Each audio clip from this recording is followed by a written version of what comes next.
जैसे सूर्य नारायण भगवान को स्टील के लोटे से या चांदी के लोटे से या पीतल के लोटे से या प्लास्टिक के लोटे से या कांच के बर्तन से जल चढ़ाने से आयु छिन्न होती है।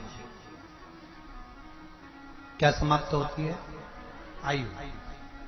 और सूर्य नारायण भगवान को अगर तांबे के लोटे से जल दिया जाता है तो आयु की वृद्धि होती है, और दिन भर में अगर कोई काम अटकने वाला है तो वो काम का रास्ता खुल जाता है और शरीर की बीमारी समाप्त हो जाती है।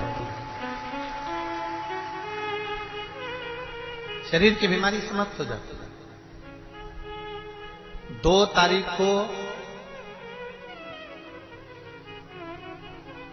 नूतन संवत्सर प्रारंभ हो रहा है, नया वर्ष प्रारंभ हो रहा है। 2 तारीख नया संवत्सर नया वर्ष प्रारंभ हो रहा है। एक नियम बना लो कि हमारे शरीर को, क्योंकि दिन भर हम दुकान पे बैठे रहते हैं, नौकरी में लगे रहते हैं, सर्विस में लगे रहते हैं। अगर मुंबई, पूना, चेन्नई, मद्रास आदि अधिक बड़ी बड़ी सिटियों में लोग रहते हैं तो उनको ऑफिस जाना पड़ता है। सवेरे से जल्दी उठते हैं, काम करते हैं, दिन भर ऑफिस में लगे रहते हैं। व्यापार करने वाला व्यक्ति व्यापार करता रहता है, नौकरी करने वाला व्यक्ति नौकरी करता रहता है, धंधा करने वाला व्यक्ति धंधा करता रहता है, ठेला चलाने वाला, गाड़ी चलाने वाला गाड़ी चलाता रहता है। घर की माताओं को एक नियम नए संवत्सर से चालू कर देना चाहिए। क्या नियम? क्योंकि जान है तो जहान है। बोलो सही है कि गलत है? शरीर में रोग आ गया, बीमारी आ गई और तुमने 5 लाख रुपए महीना भी कमाया, मान लो, एक सरल भाषा में समझ लो, 5 लाख रुपए महीना तुम कमा रहे हो, 4 लाख रुपए महीना तुम कमा रहे हो, और शरीर में बीमारी आ गई। अब वो 5 लाख रुपए तुम्हारे कमाए हुए किसी काम के हैं क्या? हॉस्पिटल में जाओगे, दवाई में, गोली में, जांचों में वो समाप्त होते चले जाएगा। तुमने कमाया किसके लिए था? अपने बच्चों के लिए। मेहनत किसके लिए करी? अपने बच्चों के लिए। परिश्रम किसके लिए करा? आगे बढ़ने के लिए।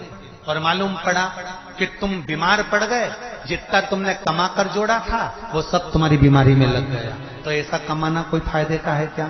कमाओ, दिल से कमाओ, जितनी तुम्हारी कैपेसिटी है उससे दुगना कमाओ, पर उसके साथ एक काम चालू करो कि तुम अंतिम क्षण तक, जब मौत तुम्हारे दरवाजे पर आए, तुम्हारी उम्र जब पूरी हो, तब तक भी तुम बीमार नहीं पड़ो। उसके लिए एक काम चालू कर दो कि नए साल से हमें तांबे के लोटे में पानी भरना है, सिर से 8 इंच ऊपर रखना है, सूर्य को अर्घ देना है, और जो पानी नीचे गिरेगा उस पानी में से सूर्य का दर्शन करना है। वो पानी जब हमारे शरीर के इस हृदय रेखा के सम्मुख से, इस कपाल रेखा के बीच में से, मध्य से उस पानी की धार जब सूर्य की किरण देगा तो हमारे शरीर में कोई बड़ी बीमारी, ना कैंसर, ना लीवर, ना किडनी, कोई अटैक पटैक आ ही नहीं। मेरा बच्चों से भी निवेदन है कि आप अपने पापा से कहो, आप अपनी मम्मी से कहो, और बड़ों से निवेदन है वो अपने बच्चों से कहो। बुजुर्ग माताओं से निवेदन है, अगर आप अपने बच्चों को सुखी देखना चाहती हो, बीमारी में पैसा नहीं लगाना चाहती, आप अपने बच्चों को अंत समय अपनी आंखों से उसको तड़पता हुआ नहीं मरना देखना चाहती, तो सूर्य को अर्घ देना चालू कर दो। क्योंकि सूर्य की किरण जल के साथ जब इस शरीर पर पड़ती है तो शरीर में कोई बीमारी टिक ही नहीं सकती। ये श्रीमद् शिव महापुराण की कथा कह रहे हैं। ये ज्योतिष शास्त्र कहता है, रंग शास्त्र कहता है। हमारे जितने ज्योतिष शास्त्र हैं, रंग शास्त्र हैं, नग बताते हैं, मोती बताते हैं, नीलम बताते हैं, पन्ना बताते हैं, ये सब क्या पहनाते हैं? रंग का क्यों पहनाते हैं? क्योंकि रंग का इफेक्ट इस शरीर पर पड़ता है। कपड़े कौन से कलर के पहन रहे हो, उसका इफेक्ट इस शरीर पर पड़ता है। उसी तरह 8 इंच ऊपर मस्तिष्क से तुम्हारा हाथ होना चाहिए, तांबे के कलश में जल होना चाहिए, और सूर्य को देखकर उस जल की धार में सूर्य को जल दीजिए। जिंदगी में बीमारी तुमको नहीं घेर सकती, और बीमार हो भी गए हो तो 15-20 दिन करके देखने में कुछ नहीं जाता। बाद में मत करना, श्योर वाला हमारा झूठ बोल रहा होगा, उसमें क्या दिक्कत? क्यों कह रहे हैं, क्यों बोल रहे हैं? उसका एक कारण है, आज के समय में लोग 80 साल और 90 साल के होकर नहीं जा रहे भाई। आज के समय में लोग अटैक आता है, बीमारी आती है, कैंसर हो गया, शुगर हो गई, बीपी हो गया, 60, 70, 75, 55, 40 में लोगों के प्राण छूट जा रहे हैं। अगर ये पूरी पृथ्वी युवानों से जवानों से अगर विहीन हो जाएगी तो किस काम की? तुम्हारा कमाया गया धन किस काम का होगा? कौन कौन ले रहा है नियम? आज से 2 तारीख से नियम बना लो कि नूतन वर्ष से 1 तांबे का लोटा जल सूर्य नारायण को अर्घ देना है हमको प्रतिदिन। घर का चाहे छोटा हो चाहे बड़ा हो, जिस बच्चे को रोज बुखार आता हो, निमोनिया हो रहा हो, जिसका लीवर किडनी डैमेज हो गया हो, वो नियम बना लो 15 दिन के अंदर 20 दिन के अंदर डायलिसिस में अंतर आ जाएगा तुम्हारे। तुम कर तो देखो, इस प्रभाव करे। सावधानी से सुनना, एक प्रश्न हमारे भीतर खड़ा होता है।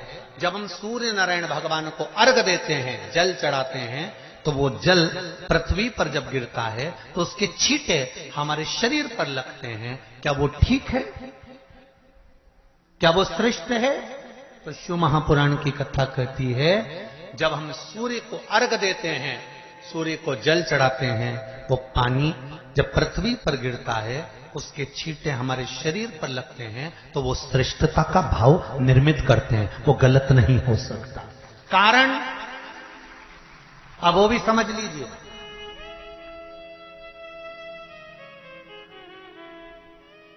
अब सूर्य नारायण भगवान को आप जल चढ़ा रहे हो तो छींटे नहीं लगे, उसके लिए क्या स्टूल पे चढ़ के चढ़ाओगे कि कुर्सी पे चढ़ के चढ़ाओगे? अरे बोलो तो सही।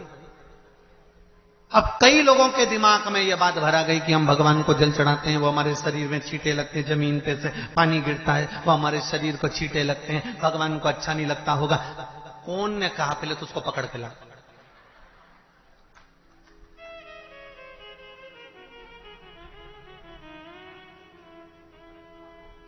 क्योंकि मेरे राम जी महाराज, मेरे भगवान कृष्ण, बड़े बड़े संत, साधु, सन्यासी, तपस्वी, साधक, उपासक जितने भी हुए, जिन्होंने सूर्य की आराधना करी, इन्होंने टेबल पे चढ़कर या कुर्सी पे चढ़कर जल नहीं चढ़ाया। इन्होंने पृथ्वी पर खड़े होकर ही, क्योंकि पृथ्वी तत्व के देव हैं शिव।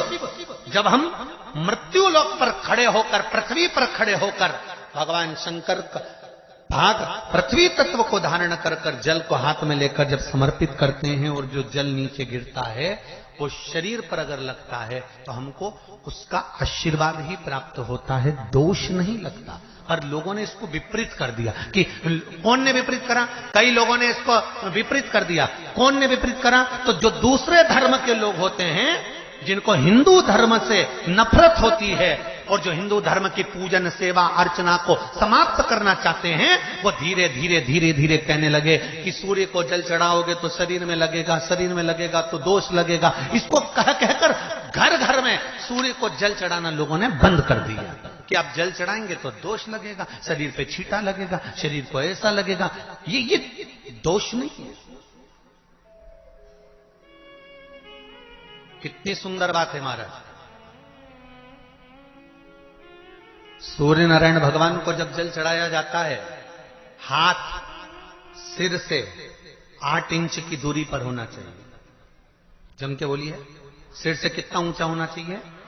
8 इंच ऊपर अपना हाथ होना चाहिए मस्तक से सूर्य को जल चढ़ाते समय।